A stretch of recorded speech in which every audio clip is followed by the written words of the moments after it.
Tuhan berkata, "Aku memberimu waktu 120 tahun lagi untuk mendengarkan firman-Ku dan bertobat. Atau kalau tidak, mereka akan binasa." Mereka bisa saja mendengarkan kesaksian Nuh, dan bisa saja membantunya membangun bahtera, dan bisa saja bergabung dengannya di dalam bahtera. Tetapi mereka tidak bertobat atau percaya kepada firman Tuhan, sehingga mereka binasa. Saudara pendengar, bersama dengan saya, Oti Priambodo, dalam program Jalan 66. Sebuah program di mana kita mempelajari Alkitab pasal demi pasal. Pada perjalanan pembelajaran kita kali ini, kita akan pergi ke negeri para raksasa. Serius, setelah mempelajari kitab Kejadian, kita sampai pada sebuah kisah pada bab yang ke-6 kitab Kejadian, di mana ras raksasa muncul sebelum banjir Nuh. Pak Yohanes akan menjelaskan alasan di balik perkembangan misterius ini. Tema kita kali ini adalah kerusakan yang dialami raksasa. Puji Tuhan ya, kita masih bisa berjumpa lagi dengan keadaan sehat dan baik, dan kita bersyukur masih ada di program Jalan 66.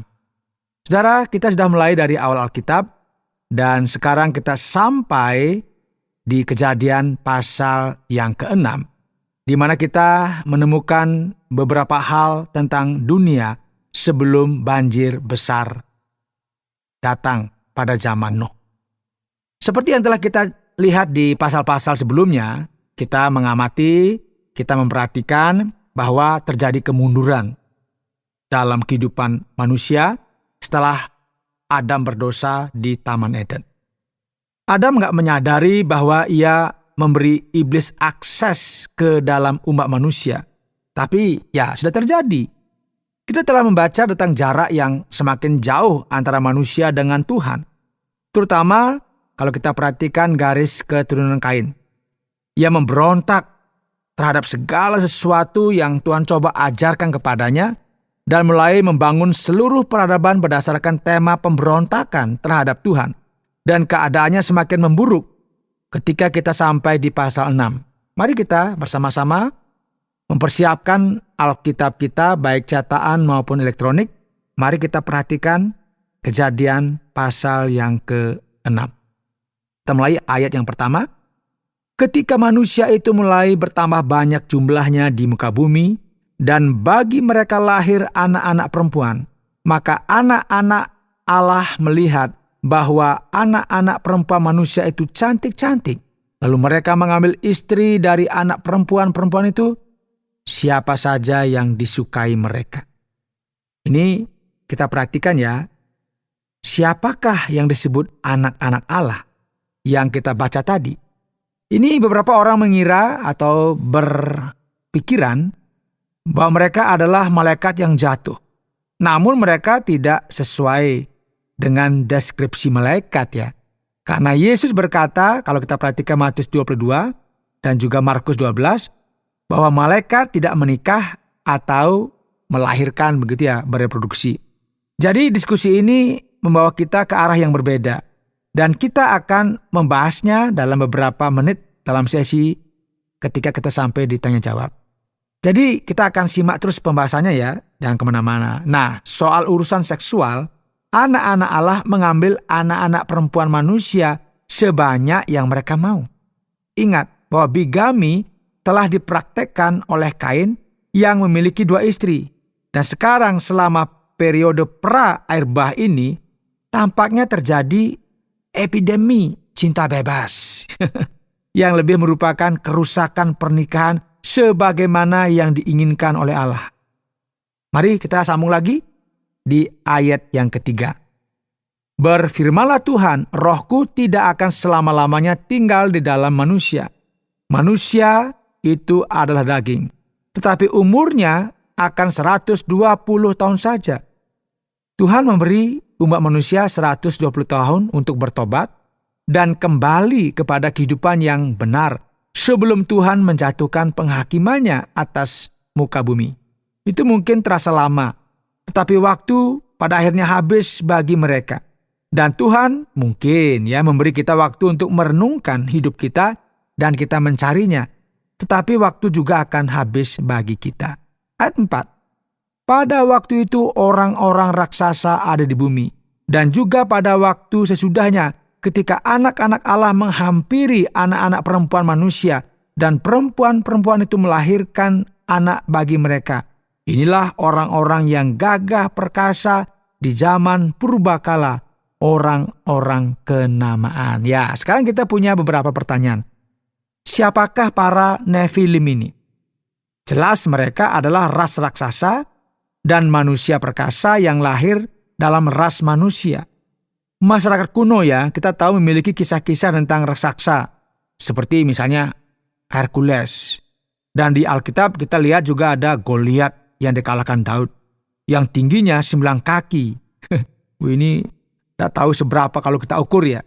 Dan kerangka manusia berukuran besar sebenarnya telah ditemukan oleh para arkeolog. Selain itu, kita akan mengabaikan topik ini karena apa? Ada hal-hal yang lebih penting untuk dipelajari dari Kejadian pasal 6. Daripada kita sibuk memikirkan ini kok ada raksasa, itu bagaimana bentuknya. Ya, mari kita lanjut ayat yang ke-5. Ketika dilihat Tuhan bahwa kejahatan manusia besar di bumi, dan bahwa segala kecenderungan hatinya selalu membuahkan kejahatan semata-mata. Ya, kita lihat di sini kerusakan raksasa. Kerusakan yang besar.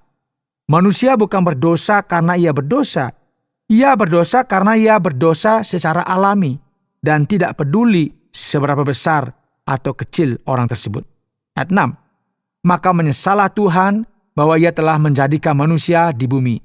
Dan hal itu memilukan hatinya. Berfirmanlah Tuhan, Aku akan menghapuskan manusia yang telah kuciptakan itu dari muka bumi, baik manusia maupun hewan, dan binatang-binatang melata, dan burung-burung di udara, sebab aku menyesal bahwa aku telah menjadikan mereka. Nah, ini pertanyaannya. Apakah ini berarti Tuhan telah berbuat kesalahan di dalam menciptakan manusia? Wah, keliru ini. Waduh, salah kok bisa begini. Kita hapus. Seperti kita tulis sesuatu, kita hapus. Oh, enggak seperti itu, saudara. Tuhan tidak membuat kesalahan. Dan dia juga tidak berubah pikiran. Karena Samuel mengingatkan Raja Saul, Tuhan bukanlah manusia yang harus ia sesali. Sebaliknya, saya percaya itu adalah Tuhan yang berduka atas orang-orang yang telah menjatuhkan penghakiman atas kepala mereka sendiri. Seperti orang tua yang mungkin menangisi anak yang suka memberontak dan selalu membuat masalah. Dan mungkin berpikir akan lebih baik jika mereka itu gak usah dilahirkan ke muka bumi ini. Ya sebenarnya mereka tidak benar-benar menginginkan anak itu celaka. Tetapi secara emosional mereka menyesalinya karena apa yang telah terjadi dalam kehidupannya. Ayat 8, tetapi Nuh mendapat kasih karunia di mata Tuhan. Nah sekarang kita lihat beralih kepada Nuh dan keluarganya dan petunjuk yang diberikan Tuhan kepadanya. Ayat 9, inilah riwayat Nuh. Nuh adalah seorang yang benar dan tidak bercela di antara orang-orang sezamannya. Dan Nuh itu hidup bergaul dengan Allah. Ya, ini bukan berarti Nuh sempurna. Ya jangan pikir, dia sempurna, sudah jadi malaikat. Tidak seperti itu. Alkitab kemudian mencatat salah satu dosanya itu ada di pasal 9. Ketika ia mabuk. Ini harus kita pahami. Jangan kita lihat, nggak ada salahnya. Jadi kita tahu ini juga manusia biasa. Nuh itu mengasihi dan mentaati Tuhan sepanjang hidupnya. Dan dibandingkan dengan orang-orang lain di bumi, pada waktu itu ia terlihat cukup baik. Hal yang sama juga saudara berlaku bagi kita, karena tidak ada seorang pun yang sempurna. Tetapi kita akan mendapatkan kebaikan Tuhan selama kita berusaha mengikuti ajaran-ajarannya. Amin ya, amin. Dan sahabat-sahabat yang saya kasihi di dalam Tuhan, kita tidak akan tahu apa ajaran-ajaran itu kecuali kita membaca firman-Nya. Dan itulah alasan utama mengapa kita menyediakan program ini, Jalan 66, supaya kita sama-sama belajar kebenaran firman Tuhan. Mari kita sambung ayat 10. Nuh memperanakan 3 orang laki-laki, Sem, Ham, dan Yafet. Adapun bumi itu telah rusak di hadapan Allah dan penuh dengan kekerasan. Allah menilik bumi itu dan sungguhlah rusak benar. Sebab semua manusia menjalankan hidup yang rusak di bumi. Berfirmanlah Allah kepada Nuh, Aku telah memutuskan untuk mengakhiri hidup segala makhluk, sebab bumi telah penuh dengan kekerasan oleh mereka.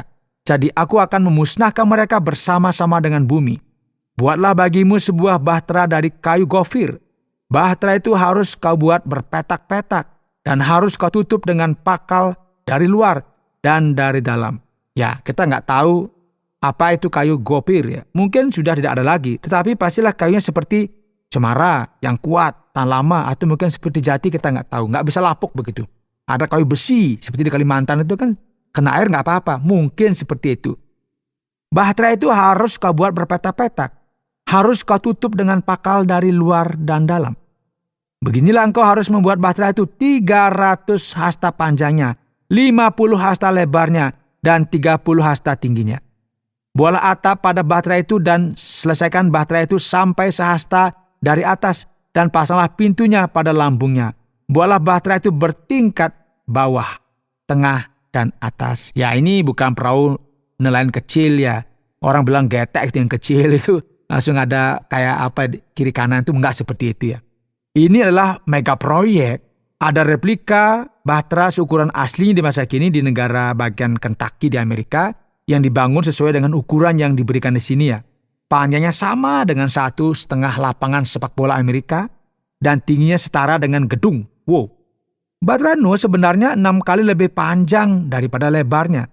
Dan para pembuat kapal modern menggunakan rasio 6:1 sama untuk merancang kapal. Karena mereka menemukan bahwa rasio 6:1 inilah yang membuat kapal paling layak jika ada di laut. Bahkan kapal tanker ya dibangun dengan menggunakan rasio yang sama. Jadi siapa bilang Alkitab itu ya nggak relevan dengan masa sekarang. Mari kita lanjut ayat 17. Sebab sesungguhnya aku akan mendatangkan air bah meliputi bumi untuk memusnahkan segala yang hidup dan bernyawa di kolong langit. Segala yang ada di bumi akan binasa. Tetapi dengan engkau, aku akan mengadakan perjanjianku. Dan engkau akan masuk ke dalam bahtera itu. Engkau bersama-sama dengan anak-anakmu dan istrimu dan istri anak-anakmu. Saudara, perjanjian adalah sebuah janji. Di mana Allah membuat perjanjian dengan manusia. Dan Allah selalu menepati janjinya.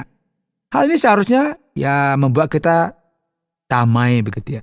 Karena keselamatan didasarkan pada perjanjian yang Allah buat melalui Kristus, bahwa barang siapa percaya kepada anak Allah, ia tidak akan binasa, melainkan beroleh hidup yang kekal. Puji Tuhan.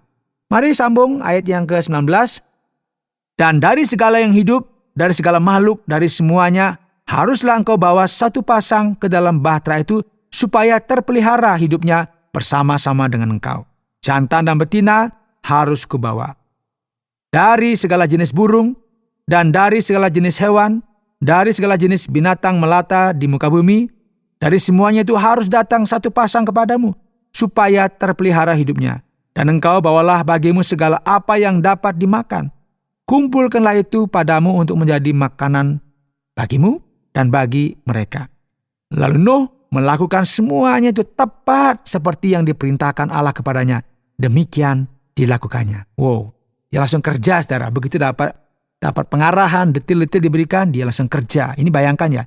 Ini proyek besar yang sudah dikerjakannya. Membangun kapal pesiar pertama di dunia. Wow. Dan Nuh tidak mendapat bantuan dari tetangganya. Tidak ada dukungan dari masyarakat. Bahkan diejek, ditertawakan, mungkin dibilang orang, mohon maaf ini, sebut orang gila mungkin ya. Dia berdiri sendiri dengan iman yang teguh kepada Tuhan. Melawan semua orang dan segala sesuatu yang menentangnya. Dan melalui semua ini, Nuh pasti tahu bahwa dia tidak akan mampu melakukan semua tugas ini kecuali dengan pertolongan Tuhan.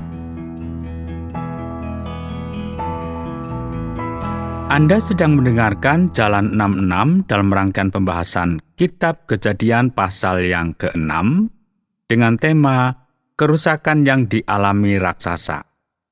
Saatnya bagi kita untuk masuk pada sesi tanya jawab. Dan saya akan mengajukan pertanyaan kepada guru kita, yaitu Pak Yohanes. Hari ini kita membahas Kejadian pasal yang ke-6. Pertanyaannya adalah, Mengapa Tuhan merasa perlu untuk menghapuskan ciptaan dan memulai kembali dengan Nuh dan keluarganya? Diceritakan bagaimana kerusakan yang dahsyat meningkat hingga anak-anak Tuhan berinteraksi dengan anak-anak perempuan manusia. Pertanyaannya yaitu, siapakah anak-anak Tuhan dan siapakah anak-anak perempuan manusia? Iya, kita senang karena saat ini kita mulai diskusi ya. Dikatakan bahwa anak-anak Allah yang sebenarnya tidak bertindak seperti anak-anak Allah mengejar anak-anak perempuan manusia. Dan dari sinilah muncul generasi yang jahat. Ya, ini beberapa berpendapat anak-anak Allah di sini merujuk pada keturunan Set. Ingat ya, Set lah yang disebut keturunan yang mulai memanggil nama Tuhan. Di pasal-pasal sebelumnya bisa kita baca ya. Garis keturunan Set bisa jadi adalah mereka yang disebut sebagai anak-anak Allah dalam kisah ini. Jadi ketika garis keturunan Set mulai kawin campur dengan apa yang disebut anak-anak perempuan manusia, ini mungkin merujuk pada percampuran mereka dengan anak-anak perempuan dari garis keturunan Kain. Dan hal-hal buruk pun terjadi, saudara. Karena perkawinan campur ini akan melemahkan pengaruh ilahi dari garis keturunan Set dan akan memperkuat garis keturunan Kain yang jahat. Maka terjadilah percampuran dalam umat manusia antara mereka yang melayani Tuhan dan mereka yang memberontak kepada Tuhan. Dan ini hanya akan merendahkan umat manusia. Ya, orang lain yang telah mempelajari hal ini percaya bahwa anak-anak Allah adalah malaikat yang jatuh. Ya, boleh saja. Atau mungkin roh-roh jahat yang merasuki manusia dan mendorong mereka untuk melakukan hal-hal yang jahat. Nah, kemungkinan lainnya bahwa anak-anak Allah bisa berarti raja-raja yang berkuasa. Pria-pria dengan kekuasaan politik yang besar, yang menciptakan hal-hal yang luar biasa dalam sejarah. Dan mulai dengan cara hidup yang gak benar, melakukan hubungan seksual dengan banyak wanita, sehingga menghancurkan gaya hidup yang telah Allah rencanakan dalam diri Adam dan Hawa. Namun penjelasan lengkapnya tampaknya mungkin sulit dipahami. Dan saya tidak akan membahas lebih jauh hal-hal yang tidak diungkapkan dalam kitab suci. Sekarang, kalau manusia yang berdosa, mengapa Tuhan perlu untuk menghancurkan binatang juga? Ya, ini mungkin menjadi pertanyaannya. Kenapa seperti itu? Dia tidak melakukannya. Dia membiarkan dua dari masing-masing jenis tetap hidup agar mereka dapat berkembang biak dan mengisi kembali bumi setelah banjir bah. Ya, kita lihat ini sesuatu yang terjadi karena dosa itu harus diingat, ini bukan masalah urusan pribadi ya. Ada pengaruhnya kepada orang-orang lain di sekitar kita. Jadi kita harus juga menjaga yang disebut dengan ciptaan Tuhan. Dampaknya juga jelas ya. Bisa terjadi pada generasi-generasi berikutnya. Bahkan terjadi juga pada makhluk-makhluk lainnya. Dosa menyebabkan kematian manusia dan juga hewan. Maka Tuhan dalam kebijaksanaannya tahu bahwa satu-satunya cara untuk memperbaiki dunia adalah dengan reboot. Ini istilah komputer ya, seperti dimatikan dulu, di shutdown, kemudian hidupkan kembali. Jadi ini kan satu hal yang sangat-sangat keras begitu. Untuk memulihkan apa yang menjadi kehendak Tuhan. Saya menghargai keengganan Bapak untuk berspekulasi di tempat yang tidak dijelaskan dalam kitab suci. Tetapi kita harus bertanya tentang Nephilim, ras raksasa itu. Apa yang kita ketahui tentang mereka, Pak Yohanes? Ya, terima kasih Pak Oti. Ini satu pertanyaan yang perlu mungkin kita jelaskan ya. Memang ada banyak gagasan yang telah menjadi subjek penelitian dan investigasi ya. Teori-teori tersebut terbagi dalam sekitar 3 alur pemikiran umum. Yang pertama, bahwa Nephilim hanyalah manusia besar setinggi 9 atau 10 kaki. Pemikiran lainnya adalah bahwa mereka sebuah perilaku buruk para malaikat yang jatuh, yang meninggalkan status malaikat mereka untuk berhubungan seks dengan perempuan manusia.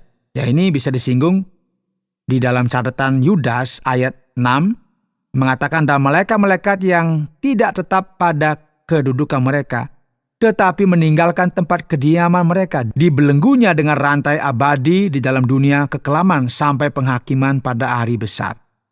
Yaitu adalah korupsi raksasa. Pandangan populer ketiga adalah bahwa mereka adalah hasil perkawinan campur antara putra-putra Set dan putri-putri Kain. Nah, lebih dari itu, ya saya menolak untuk berspekulasi. Jika Anda tertarik, ya Anda bisa mencari Nepilim, itu bisa dibuka di Google begitu ya, sehingga kita mendapatkan informasi yang mungkin bisa kita lihat penjelasannya. Namun yang penting tentang Nepilim adalah mereka besar dan mereka itu korup begitu ya, jahat sekali. Ketika kita berbicara tentang raksasa, kita akan teringat nama yaitu Goliat yang datang melawan Daud. Tingginya hampir 3 meter dan memiliki 6 jari di masing-masing tangannya. Ya, memang menarik ya kalau kita bicara mengenai manusia raksasa, kita ingat Goliat. Kita bisa lihat di gambar-gambar ya, dibandingkan antara Daud dengan Goliat jauh sekali. Ini kan kita tahu bahwa Goliat berasal dari kota Gad di Filistin, dan saat itu melawan Israel ketika Saul menjadi raja. Itu kalau kita baca di pertama Samuel. Memang ada raksasa di negeri itu pada masa itu. Dan kitab suci lain menggambarkan hal yang lain begitu ya. Namun tidak semua raksasa berasal dari sumber yang sama. Ada seorang pria bernama Enak dalam kitab Kejadian yang menjadi bapak bangsa yang sangat besar. Anak-anak Enak yang mendiami tanah Kanaan. Mereka tidak semuanya sama. Dan pelajaran yang selalu kita dapatkan dalam Alkitab adalah bahwa raksasa bukannya tak terkalahkan. Mereka bisa dikalahkan. Sekarang tentang apa yang Tuhan katakan sebelum air bah. Umur manusia itu akan menjadi 120 tahun. Apakah dia mengatakan bahwa sejak saat itu tidak ada yang akan hidup lebih dari 120 tahun? Ya, ini pertanyaan yang baik ya. Banyak yang berpikir bahwa ini merujuk pada tentang hidup manusia, bahwa ia tidak akan lagi bisa hidup 800 atau 900 tahun seperti sebelum banjir, tetapi mereka mulai hidup tidak lebih dari 120 tahun. Namun sebenarnya dalam konteks ini, artinya akan ada 120 tahun lagi hingga penghakiman. Terkait dengan konteks ini ya, Tuhan berkata, aku memberimu waktu 120 tahun lagi untuk mendengarkan firman-Ku dan bertobat, atau kalau tidak, mereka akan binasa. Mereka bisa saja mendengarkan kesaksian Nuh, dan bisa saja membantunya membuat bahtera, dan bisa saja bergabung dengannya di dalam bahtera. Tetapi kita lihat mereka nggak bertobat atau percaya kepada firman Tuhan, dan akhirnya mereka binasa. Jadi butuh waktu 120 tahun sejak Tuhan memerintahkan Nuh untuk membangun bahtera hingga banjir. Itu berarti Nuh dan putra-putranya bekerja hingga 120 tahun untuk apa? Membuat bahtera yang sangat besar itu. Nah, menariknya, durasi hidup manusia juga tidak lebih dari 120 tahun.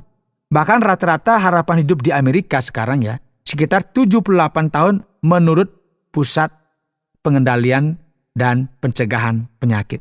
Ya, kalau kita di Indonesia juga sama ya, rata-rata usia segitu 70, 80 sudah luar biasa ya. Ini artinya bahwa memang ya manusia sangat langka sampai 120, mungkin 1-2 saja. Tetapi rata-rata ya di atas 70, 80 itu sudah sangat hebat lah. Dan menurut Pak Yohanes, apakah ada dinosaurus di bahtera itu? Nah ini pertanyaan ini seperti kita anak kecil ya. Kira-kira di sana ada dinosaurus nggak? Ya mungkin bukan yang besar ya. Lihat reptil terus bertumbuh selama mereka hidup. Sebelum banjir, semua makhluk hidup jauh lebih lama daripada sekarang. Jadi jika seekor kadal hidup hingga ratusan tahun, ya mungkin akan mencapai ukuran yang cukup besar. Aligator tua di Florida itu bisa tumbuh sangat besar. Kura-kura besar di Kepulauan Galapagos bisa sangat besar, tetapi itu karena mereka sudah sangat tua. Jadi apa yang kita anggap dinosaurus mungkin hanyalah kadal tua begitu ya. Baiklah, lalu bagaimana kita merangkum akan Kejadian pasal yang ke-6? Ya, dalam pasal ini kita telah mendengar tentang meningkatnya kerusakan di bumi akibat manusia melupakan Tuhan. Dosa tidak membaik seiring waktu, melainkan semakin parah. Dosa kecil mengarah pada dosa yang lebih besar. Sedikit saja ketidakpedulian terhadap firman Tuhan, sedikit saja rasa tidak bersyukur, sedikit saja menuruti keinginan daging, atau meremehkan pesan Tuhan kepada kita. Sedikit saja berpikir, semua orang melakukannya. Hal-hal ini dapat berkembang menjadi amoralitas dan kehinaan yang tak terkendali. Itu seperti jurang maut. Tidak ada titik di mana Anda tidak bisa lagi menjadi lebih buruk. Sudah mentok begitu. Anda selalu bisa menyelami lebih dalam. Dosa yang menyebabkan Tuhan mendatangkan banjir ke bumi awalnya kecil. Tetapi seiring berjalannya waktu, hati menjadi keras dan kemarahan semakin menjadi-jadi hingga tak ada lagi jalan keluar. Pelajaran lain dari pasal 6 adalah jika Tuhan berfirman, Tuhan akan melakukannya. Ketika Dia berkata akan membanjiri bumi, manusia nggak bisa menganggap itu tidak serius. Mereka terlambat menyadarinya. Ketika kita berbicara tentang hukuman kekal, tentang kejahatan dosa, ya banyak orang nggak menganggapnya serius. Namun penghakiman akan datang seperti kereta barang menuruni gunung. Wush! Tuhan berkata demikian dan itu akan terjadi. Dan akhirnya, tangan belas kasihan Tuhan terulur kepada orang-orang yang berdosa. Dia ingin memberi saya dan saudara hidup yang kekal. Apakah Anda memiliki keberanian dan kekuatan seperti Nuh untuk melawan orang banyak? Berseru kepada nama Tuhan Yesus untuk menyelamatkan Anda dan tetap teguh dan setia kepadanya? Tuhan akan memberi upah atas kesetiaan. Dia berkata demikian dan Dia akan melakukannya. Dia juga akan menghukum semua kejahatan. Apakah Anda berencana perbaikan dengan Tuhan ketika Anda berusia 90 tahun? Ya, jangan menundanya. Anda mungkin tidak akan mencapai usia 90 tahun. Bahkan Anda mungkin tidak akan mencapainya sampai esok hari. Kata yang bagus, Pak Yones.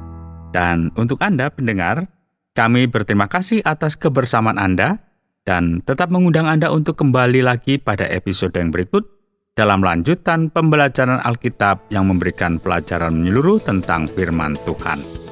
Jika Anda memiliki pertanyaan atau berespon terhadap topik berhubungan dengan program ini, silakan menyampaikan melalui WhatsApp ke nomor 081 333 777 386 081 333 777 386. Terima kasih atas perhatian Anda.